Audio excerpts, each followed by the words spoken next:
I think I'm gonna freestyle this one. I wrote down a couple of things because I didn't want to ramble, and I'm a Belvin, and that's what we do. At least my tribe does. So these are my pre-publication thoughts for Connecticut Kings Round 4, book number 7, Love's Encroachment. So when CCJ and I, Christina C. Jones, when we thought to start this series, when we finally got together and decided on what project we take on together, how we would distribute it, like our voices in it, it was a summer project in 2016. And I'll never forget, because I was still working full time at that time. And I don't even know how I worked full time. I worked in Philly, and I commuted publicly. I would drive to the train station here in South Jersey, and then I would take the train over half an hour, 25 minutes to half an hour ride over to Philly, and walk like these long blocks. And I wrote so many books that way. But at any rate, I remember finishing with the Love Unaccounted series. I think we published Bonded with Ezra in April, and then I got right into Love in the Red Zone with Trent and Jade. And I was just talking to a few people about it last week, namely CCJ. And I remember the scene that I wrote, the very first scene I wrote for that book, and I wrote it as I was writing Bonded with Ezra. It was like a slow writing day with Bonded with Ezra, and this scene, like, they kept talking to me.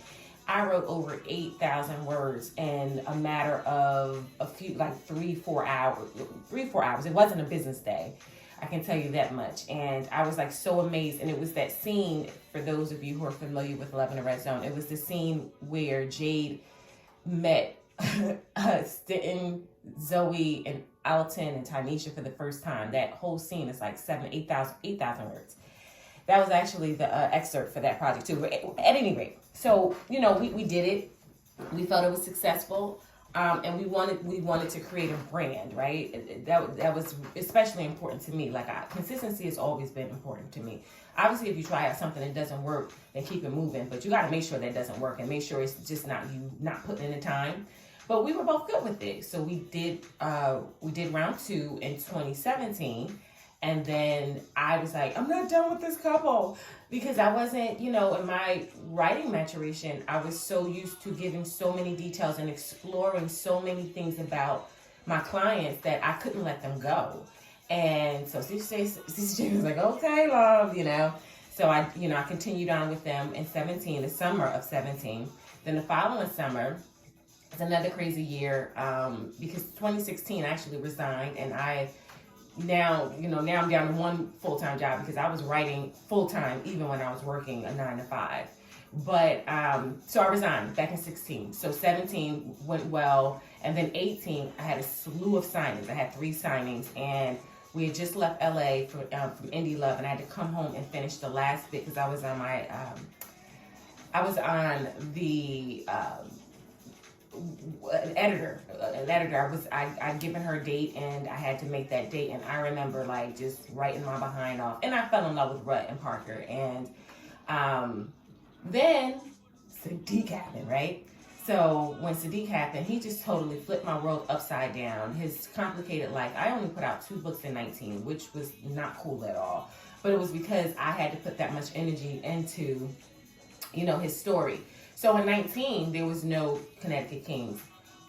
2020 came, there was no Connecticut Kings, because I was still trying to, finish the project that I was working on at the time. I don't even remember. I think I was working on Tori. Yeah, I was working on Muted Hopelessness. And I did not make time in my schedule, because I don't write as fast as I used to. I've been talking about that too. I do not write as fast as I used to. I still don't suffer from writer's block. That's not my thing. I'm constantly coming up with material, because I'm always opening myself to new clients. Like, I'm always hearing voices. It's just, and then I'm always working on other parts of my writing career, not just the writing part of it. So I don't write as fast as I used to. So I told CCJ, like, I was really apologetic, because I left my partner hanging, and she was just like, I understand, love, but I had to understand, this is a business, this is a brand, and you're neglecting that, and that's not cool.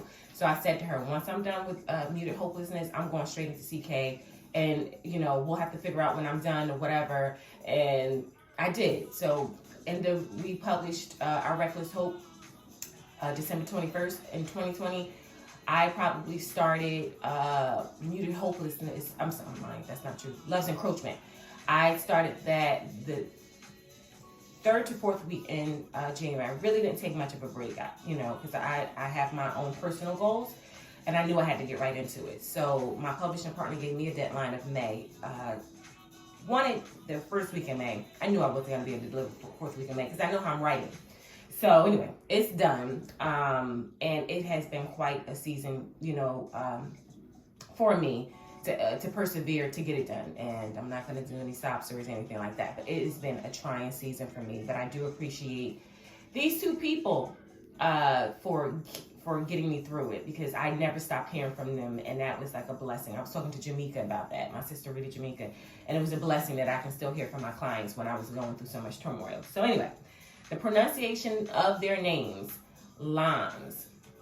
His name is Alonzo, and LB had to be fancy and spell his name in a way that I felt was sexy. So I went with that spelling, but he's largely known as Lons. Alonzo Pierce. And he is, to date, the oldest hero or male client that I've written, and I've been dying to write a mature male client. I can't wait to do it again. I don't have any more on my roster as of now, but definitely I could even have done older. Alonzo is 43 years old, and I friggin' love it. So Nidera is my female client, Nidera Taylor. She's largely known as Nye. You'll see that. And she is 38 years old. So there you have it. And I think that age really lent itself to why I friggin' enjoyed this project. I was done with my final read 2 days ago, and I was just left spent. Like, even when I was done writing it, I was left spent. The second to the last day of my writing and the last day of my writing. When I tell you I went through a gamut of emotions, and it's probably because the last few scenes kind of took you through it, their evolution. But what I will say is I'm proud that I was able to tell their story in one book. My developmental editor, though, said she wished we would have had more time with them. She wished we could have fleshed out more.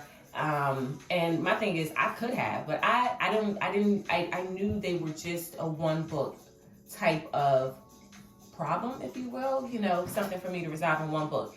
And I did it. I was proud to do it. The book is less than 120,000 words.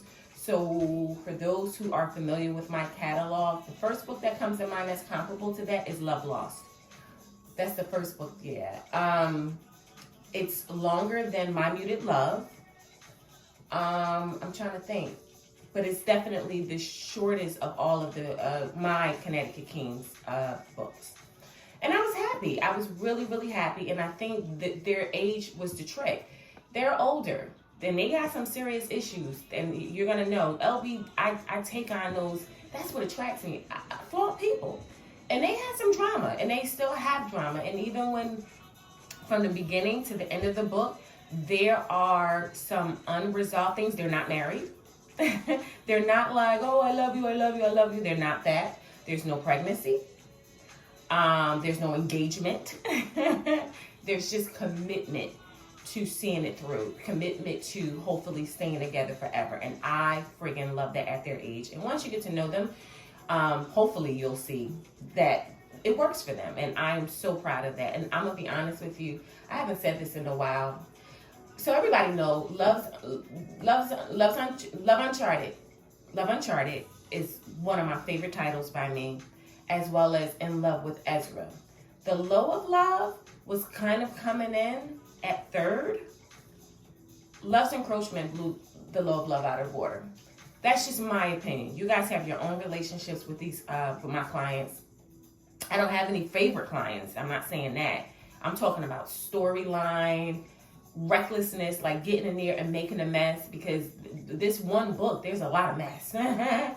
But what I do like about this book, which is something that I'll be honest with you, I don't feel is my strongest suit, or talent is dialogue.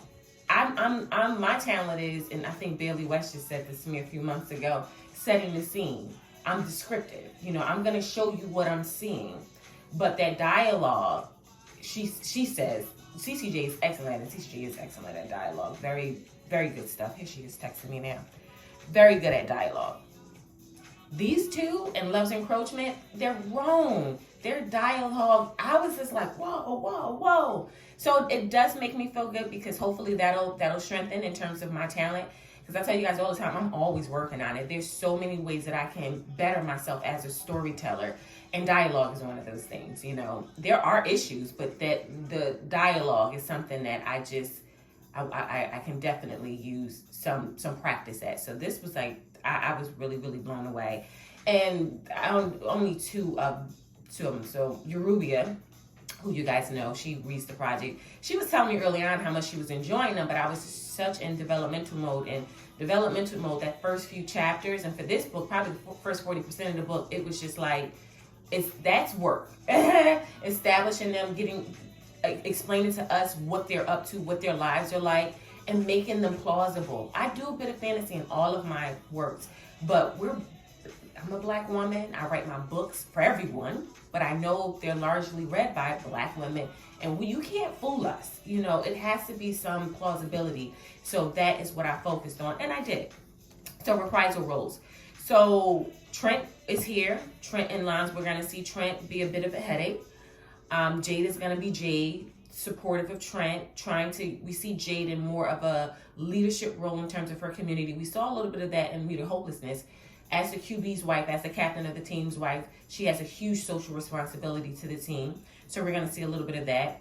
A little bit of Ella's in here, a little bit more of Tori, but not a lot. Will and Ramsey are in here. Rut is in here a little bit. Sloan is here.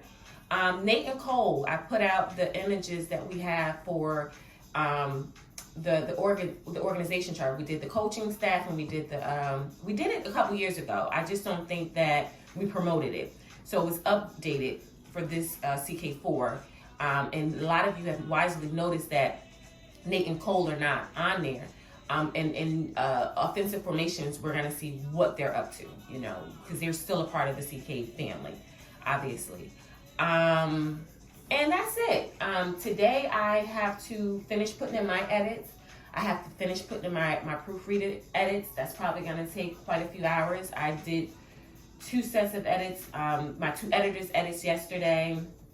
And I need to do some building of the book and getting ready to be on all platforms. So I think, so some people were confused, and I'm wondering if it's because of my wording and my posts on social media and on my blog and everywhere.